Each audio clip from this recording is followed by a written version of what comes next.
Welcome to a deeper conversation.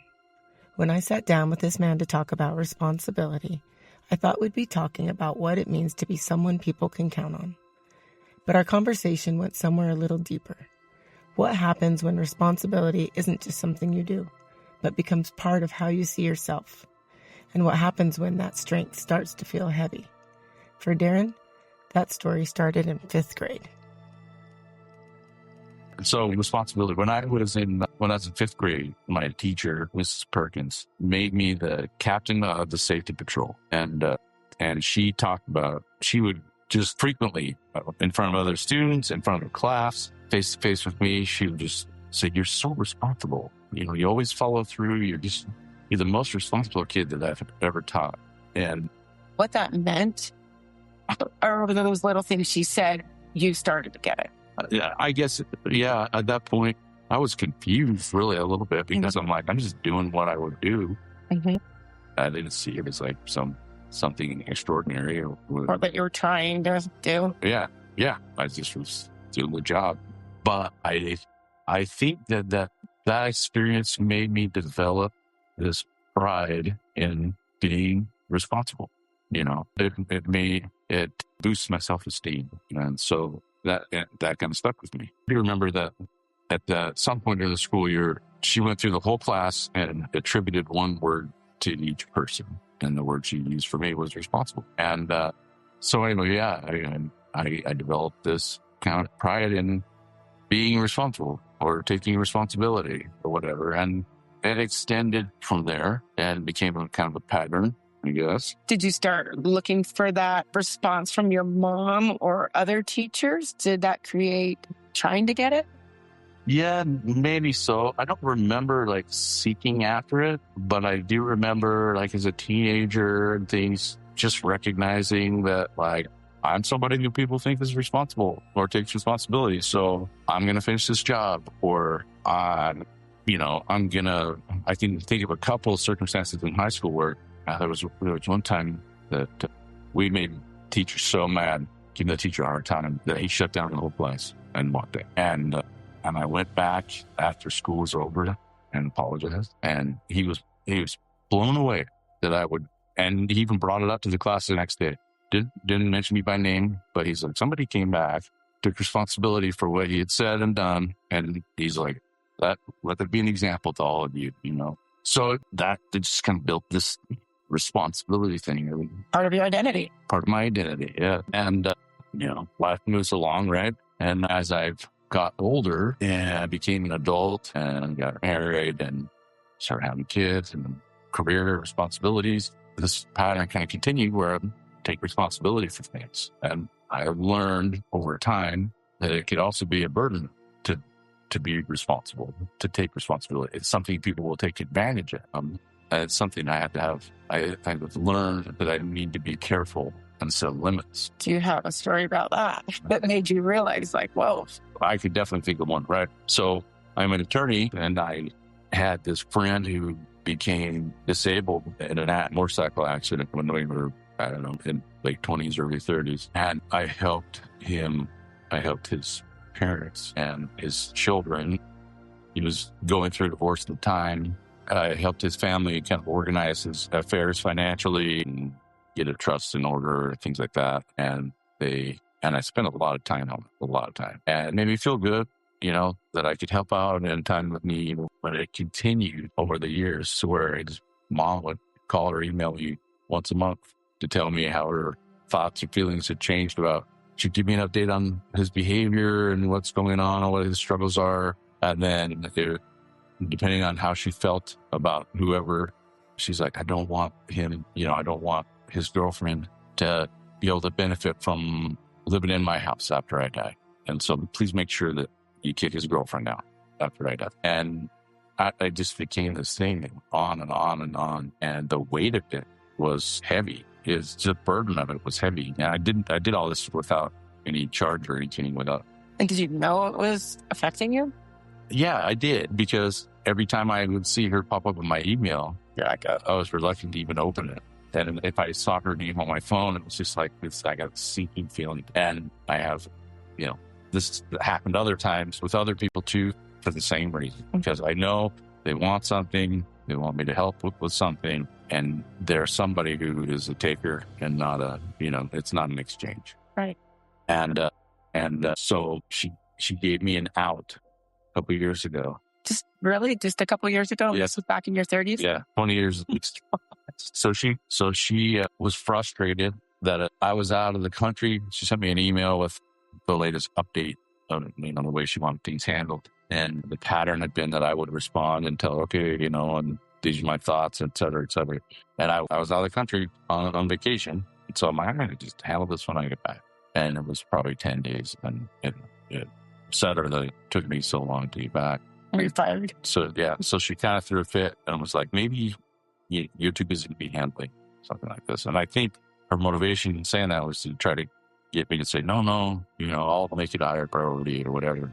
But I'm like, you know what? You're right. I am too busy. I have too many other responsibilities.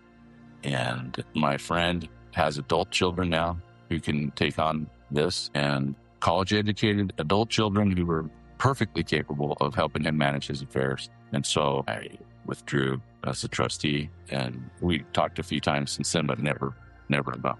Did that feel relieving, or did you feel a little guilty? How did that feel? It felt both, but mostly relieving. But I don't think it would have always been that way in my life, right? That's something that I have learned over the years, is that people will take advantage of that, or I will overextend myself. It's not necessarily I'm the one not setting proper boundary, and I'll get overcommitted to helping people with things, and so I'm more guarded about it. Listening to Darren talk about the weight of being the responsible one hits different for me, because I've spent most of my life seeing him from the other side of it. He is my brother-in-law, but he is also one of my closest friends and someone I've always looked up to. I trust him deeply. My parents trust him too. They named him executor of their estate, and I think that's what responsibility can become over a lifetime. It becomes trust. When someone shows you again and again that they'll show up, eventually you stop wondering if they will. But listening to Darren made me realize that being that person everyone trusts can have a weight of its own. So we were married about less than a year, and I committed to building a new house. And then this opportunity comes up where one of our customers was offering her house, the 70-year-old house, where she had lived in it her whole life. Her and her husband built it when they were young. It was a one-bedroom home, and she had just passed away in her 90s, and her family was offering it to sell it to us for $20,000 less than they would put on the market. And at the time, that was like Nothing. 65 different things. And it was in original condition. Like it had the original kitchen and everything, which is good and bad, right? Because it's needed a lot of updating. But because I had committed to building the new house, my wife could not wrap her mind around this place. And I felt obligated. I felt responsible to follow through with what I had told her I would do. And in retrospect, I should have jumped all over that and just put this one off. And I think that was the difference, is she looked at it as, oh my gosh, this can't be our house forever. It has 1 bedroom, 1.5 bedrooms really. I was like, this maybe 6x8 room was the second room in the house, no closet, Would have been great for a baby. Yeah. But it would, nothing beyond that. And but that would have been a great rental. But it would have been a great way to get started. And I saw it as a stepping stone, and she saw it as a final destination. I made it easier and took on the responsibility of building the big house, which is the same house we still have, and it's been good to us, but it was a financial burden for the first several years. It was a pretty heavy burden. Mm-hmm. So there's responsibility to yourself too. For sure. Yeah. In fact, I have went through this period of time trying to get out of the business. I would say I am trying to get out of the business of solving other people's problems, because I became a problem solver. You're the solution. So many people in my life, friends, family, so many people, and it was too much. I have learned to set better boundaries. I do want to be helpful, and I am a responsible person, and I do follow through with my commitments, but I also recognize that I can't take everything on. And so, maybe you're not offering as much now. Definitely not offering as much. More careful about, okay, I'll suggest a solution to you, but I'm not involved in the solution. And that's you detaching from that. Yeah. Yeah. And I've even thought in recent years, like, what was it about that responsibility, the idea that I am responsible, that fed me so much, that made me want to be that person? You come up with it? And I don't know that I have. I mean, I think when I was in 5th grade, I was a fat kid and I didn't have a lot of self-esteem, and that was something I could hang my hat on. Mm-hmm. And as I've gotten older, I do think there's great value in being somebody that people can count on, to get things done, being reliable as a husband, father, friend. How are you showing that with your kids? How are you teaching them that? It's been difficult, but the same way that I did it with friends and other situations. When a problem comes up, I try to suggest potential solutions, but not get involved in the solution or become the solution. Mm-hmm. And I established a pattern of intervening too much, I think, when they were young. And so as they get older, it's maybe a shock to them when I don't jump right in. And it's difficult for me to not jump right in, especially when I think I could just solve this problem and it'd be easier for everybody. But they're not going to learn. Mm-hmm. So you see your responsibility at teaching them to be responsible too. Yes. And it's been a difficult but a necessary transition in my relationship with my kids. Yeah. It's an awareness that helps. Yeah, it definitely helps, because I'm not going to be here to solve their problems forever. Yeah. And I don't want to solve all their problems. Yeah. Ultimately, I want them to be able to solve their problems well.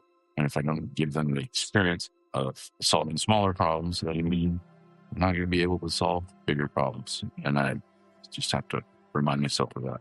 Thank you, Mrs. Perkins. Perkins, Mrs. Perkins. Yes. But it definitely has been. It's been a good thing overall. It's just changed over the years. Yeah. What I appreciated most about this conversation was realizing that responsibility changes as we do. Sometimes it means stepping up and saying, I can handle this. And sometimes it means recognizing, this isn't mine. Listening to Darren, I realized that both take strength. Maybe growing into responsibility isn't about becoming the person who handles everything. It's becoming someone who knows what's theirs to take on and what isn't.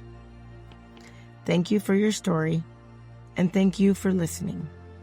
Until next time, notice what you're responsible for and what you're not. Keep wondering, and keep exploring the words that shape your world.